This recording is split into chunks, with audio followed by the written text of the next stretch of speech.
ప్రతి ఒక్కరికి ఈరోజు 79వ స్వాతంత్ర దినోత్సవ సందర్భంగా ప్రతి ఒక్క భారతీయుడికి శుభాకాంక్షలు తెలియజేస్తా ఉన్నా.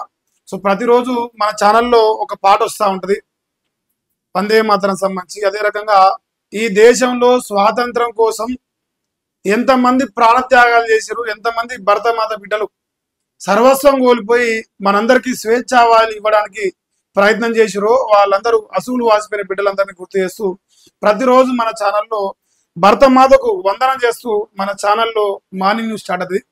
సో ఆ పాటకు ఈ ఛానల్కు ఒక రోజు అంటూ ఉందంటే అది స్వాతంత్ర దినోత్సవం సంబంధించిన ఆగస్టు 15 తారీఖు నాడు ఈరోజు 79వ స్వాతంత్ర దినోత్సవ సందర్భంగా ప్రతి ఒక్క భారతీయునికి భరతమాత ముద్దు బిడ్డలందరికీ మరొకసారి పేరు పేరున ఆ బిడ్డలందరినీ గుర్తు చేసుకుంటూ స్వాతంత్ర సమరయోధుల తల్లులందరినీ గుర్తు చేసుకుంటూ ప్రతి ఒక్కరికి పేరు పేరున స్వాతంత్ర దినోత్సవ సందర్భంగా శుభాకాంక్షలు తెలియజేస్తా ఉంది భారత యువసేన కానీ మహేష్ గాడ్స్ కానీ.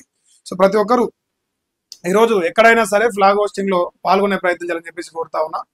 ఇది ఈరోజు ఆగస్టు 15 సందర్భంగా అందుకే మా రేవంత్ అన్న కూడా రెస్ట్ ఇచ్చిన, ఎందుకంటే మన ఛానల్ న్యూట్రల్ గా పనిచేస్తా ఉంది. ఎవరు తప్పు అయితే ఎవరిది ఒప్పు అయితే వాళ్ళని ఆ రెండు విషయాలపైనే ఫోకస్ చేస్తాను. సో ఎందుకంటే ఛానల్ ప్రజలు ఆదరిస్తారు, ప్రజల అభిప్రాయం తీసుకుంటాను. మా రేవంత్ అన్న ఒక్కని నెగిటివ్ చేయడం నాకు ఇష్టం లేదు. అందువల్ల సో ఈ రోజు నుంచి మా రేవంత్ అన్నకు విముక్తి కలగబోతోంది. ఈ నెగిటివ్ ప్రచారం అవుతుందో దాన్ని పూర్తిగా బంద్ చేసి పూర్తి స్థాయిలో ప్రజల యొక్క అభిప్రాయం, ప్రజల యొక్క స్పందన పైన ఫోకస్ చేస్తూ భారత యువసేన స్వాతంత్ర సందర్భంగా మా రేవంత్ అన్నకు ఒక మంచి గిఫ్ట్ ఏంటంటే ఏ పార్టీ కూడా ఏ రాజకీయ పార్టీకి కూడా ఒత్తాసు వల్లకుండా, ఏ రాజకీయ పార్టీని కూడా లేపకుండా పండబెట్టకుండా ప్రజల కోణంలో ప్రజలు ఏమనుకుంటే గదే మారడం కోసం ఇక్కడ మహేష్ గాడ్సే కానీ భారత యువసేన పనిచేయబోతోంది.